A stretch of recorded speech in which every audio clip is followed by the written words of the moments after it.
Many said that this will develop into a two-person race between Romney and someone who isn't Mitt Romney. Obviously, that someone is Newt Gingrich.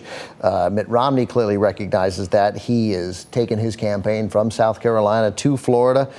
He's speaking in Florida. He's out on the stump, and what he's doing is hammering Newt Gingrich on the stump. Here's Mitt. We're not choosing a talk show host, all right? We're choosing a leader. We're choosing the person who should be the leader of the free world. So I've had the experience of leadership. Now, Speaker Gingrich has also been a leader. He was a leader for 4 years as Speaker of the House. And at the end of 4 years, it was proven that he was a failed leader, and he had to resign in disgrace. I don't know whether you knew that. He actually resigned after 4 years in disgrace. He was investigated under an ethics panel and had to make a payment associated with that. And then his fellow Republicans, 88% of his Republicans voted to reprimand Speaker Gingrich. 88% of his fellow Republicans. I think I said 86% earlier.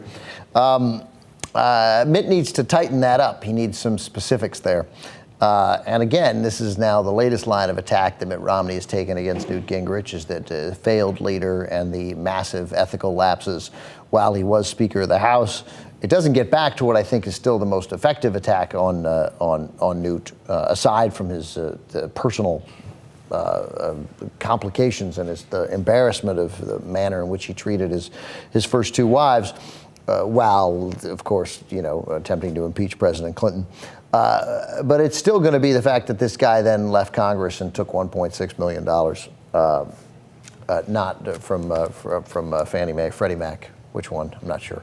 And did it, but again, he wasn't lobbying. He was a historian. They paid $1.6 million for a historian. So there's no bigger Washington insider than Newt Gingrich. I think that will be a very effective attack. But right now, Romney going after the stuff from 1994. The danger with that, I think, is the effectiveness which Newt is dealing with all of that stuff, the personal stuff and this, that it's all in the past. And the fact that while he gives an answer and then attacks the media as part of his answer, it seems like he's being candid and giving an honest answer. But at least Newt is embracing who he is, in a sense. He is not trying to set up a different narrative of the kind of person that he is. He's misdirecting with the attacks on the media and the suggestion that everybody's in cahoots to get Barack Obama reelected. But I don't think that people look at Gingrich and see something inauthentic. I think they see something authentic, authentically unpleasant, but authentic. And I think that is resonating in a very significant way over people who look at Mitt Romney, even in that clip there. And just, it doesn't feel genuine. So here's the ad now that we have for you of Mitt Romney. He's in Florida and taking on Gingrich and going after his failed leadership and the ouster, and the disgraceful ouster.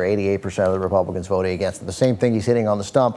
There's now this ad. This is not a super PAC ad for Mitt Romney. This is actually a Mitt Romney ad. This, of course, clip 9. While Florida families lost everything in the housing crisis, Newt Gingrich cashed in. Gingrich was paid over $1.6 million by the scandal-ridden agency that helped create the crisis. And I offered advice, and my advice as a historian. An historian? Really? Sanctioned for ethics violations, Gingrich resigned from Congress in disgrace and then cashed in as a DC insider. If Newt wins, this guy would be very happy. I'm Mitt Romney, and I approve this message. Yeah, so there you see it there, the ad. In fact, even hitting him more over the $1.6 million from Freddie Mac, more so even than the ethics violations. But that's what Gingrich is going to get, and he's going to get a lot of that in the days ahead. But again, he's running 8 or 9 points ahead. Right now, it's working for him in Florida, but the nature of this race has been topsy-turvy, though I think it's safe to say, I don't think it's safe to say anything. It would appear that there's not going to be another charge, that no one else is coming.